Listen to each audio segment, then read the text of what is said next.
Hello friends, welcome to ஆரோக்கிய சமையல். இன்னைக்கு நம்ம சுக்கு பால் தான் செய்ய போறோம். வாங்க எப்படி செய்யலாம்னு பார்க்கலாம். ஃபர்ஸ்ட் அதுக்கு தேவையான பொருள் என்னன்னு பார்த்துக்கலாம். இதுக்கு ரொம்ப முக்கியமானது சுக்கு. நான் இந்த அளவுக்கு சுக்கு எடுத்திருக்கேன்.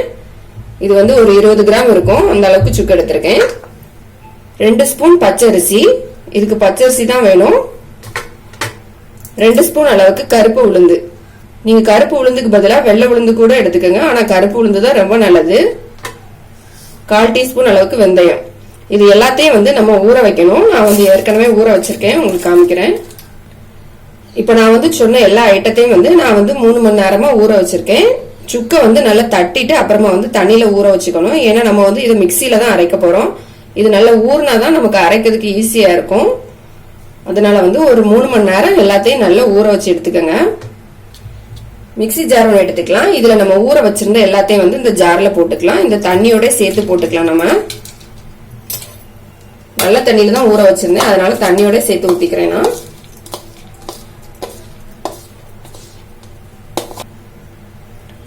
எல்லாம் போட்ட பிறகு 1 கப் அளவுக்கு துருவன தேங்காய் எடுத்திருக்கேன். இதையும் நம்ம இது கூட போட்டுக்கலாம். தேங்காய் ரொம்ப நல்லது. கொஞ்சம் அதிகமாவே தேங்காய் சேர்த்துக்கலாம். நம்ம இந்த சுக்குல காரம்லாம் இருக்கும். நம்ம தேங்காய் சேர்க்கும் போது நமக்கு டேஸ்ட் கொஞ்சம் நல்லா இருக்கும்.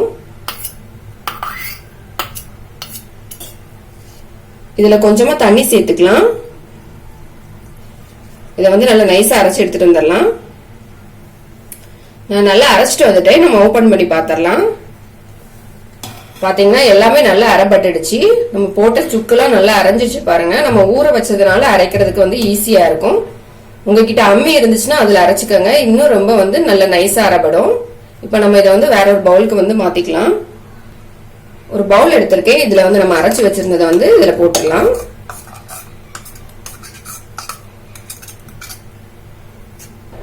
நம்ம இதெல்லாம் அரைச்சு ஜார்லயே நான் 1 கப் அளவுக்கு தண்ணி ஊத்தி வச்சிருக்கேன். அதையும் நம்ம இதுல ஊத்திக்கலாம். இன்னும் 1 கிளாஸ் கூட தண்ணி சேர்த்துக்கலாம். நம்ம இதை நம்ம வடிகட்டி தான் எடுக்க போறோம். அதனால கொஞ்சமா தண்ணி சேர்த்துக்கலாம்.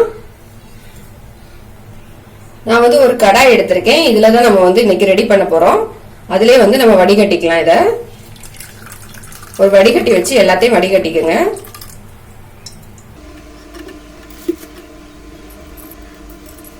இதை நம்ம வடிகட்டாம கூட அப்படியே காய்ச்சலாம். ஆனா நம்ம சாப்பிடும் போது வாயில இது எல்லாம் கொஞ்சமா கடிபடும். அது பசங்க குடிக்கும் போது கொஞ்சம் டிஸ்டர்பா இருக்கும். அதனால நம்ம வடிகட்டிட்டு இதை பண்ணும்போது குடிக்கிறதுக்கு ஈஸியாவும் இருக்கும். நம்ம இதே மாதிரியே எல்லாத்தையும் வடிகட்டி எடுத்துடலாம். நான் எல்லாத்தையுமே வடிகட்டி எடுத்துக்கிட்டேன். நம்ம வடிகட்டின பிறகு பாத்தீங்கன்னா நம்ம போட்ட தேங்காய், அந்த சுக்கு எல்லாரோட வேஸ்ட் விளக்கானும் வந்திருக்கு. இதை நம்ம எடுத்து வச்சிடலாம்.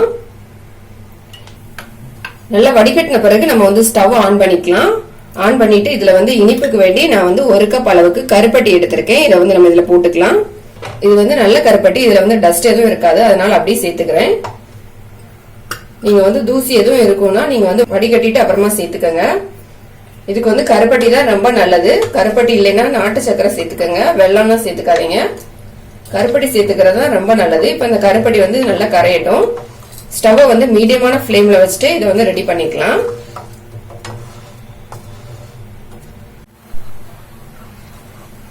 நம்ம சேர்த்த கருப்பட்டி நல்லா கரைஞ்சிடுச்சு. இப்ப நம்ம கைவிடாம கிளறிட்டே இருக்கலாம். ஏன்னா இது நல்லா திக்காகி வரும். நம்ம கைவிடாம கிளறிட்டே இருக்கணும். அப்பதான் அது கரெக்டா வரும். இல்லைன்னா கெட்டிப்பட்டுரும். அதனால கைவிடாம கிளறிட்டே இருங்க. இதுல நம்ம பச்சரிசி சேர்த்திருக்கோம். அதனால சீக்கிரமா திக்காகிடும்.